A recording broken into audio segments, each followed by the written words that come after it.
বরপুটি মাছের ঝোল ওলকপি আলু দিয়ে করছি। এবার নামাবার পালা। এই যে ধনে পাতা দিলাম, এবার আমি নামিয়ে দেব।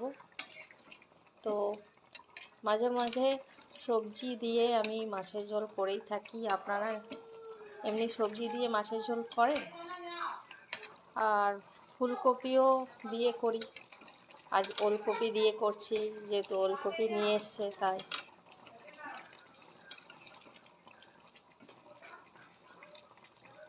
হয়ে গেছে।